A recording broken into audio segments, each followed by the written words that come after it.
պաչիկներ ու սրտիկներ ամեն օր շաղ տվող մարդը, որ զբաղեցնում է Հայաստանի վարչապետի պաշտոնը, պատրեց իր դիմակը։ Երևանի մետրոյում այսօր տեղի ունեցած միջադեպը ցույց տվեց, որ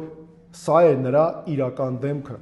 Մինչև ատամները պաշտպանված լինելով ախրանիկներով, իր դիմակիցների ներկայությամբ Երևանի մեջ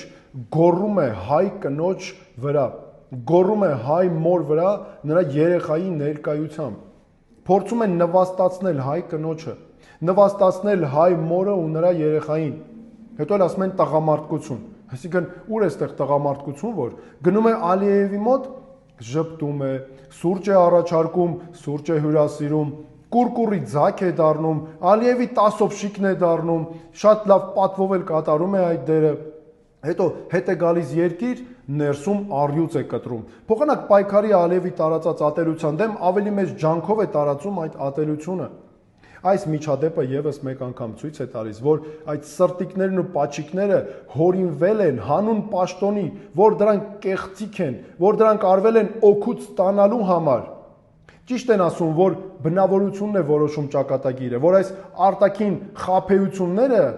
անմիջապես երևում են, երբ ցուցադրվում է բնավորությունը, իրական վերաբերմունքը։ Ես դրա համար եմ ասում, որ մեզ պետք է միավորում։ Ես որպես երկրի ղեկավար թույլ չեմ տալու երբեք, որ նման մարդիկ խաղան մեր վերքերի վրա։ Մենք պետք է միավորված բուժենք մեր վերքերը։ Ես որպես ղեկավար երբեք չեմ տարածելու ատելություն։ Միշտ լինելու եմ հարգող մեր քաղաքացիների յուրաքանչյուրի կարծիքը ու մոտեցումը, այնտեղ որտեղ բաժանում են, ես միավորելու եմ, այնտեղ որտեղ պառակտում են, ես միավորելու եմ։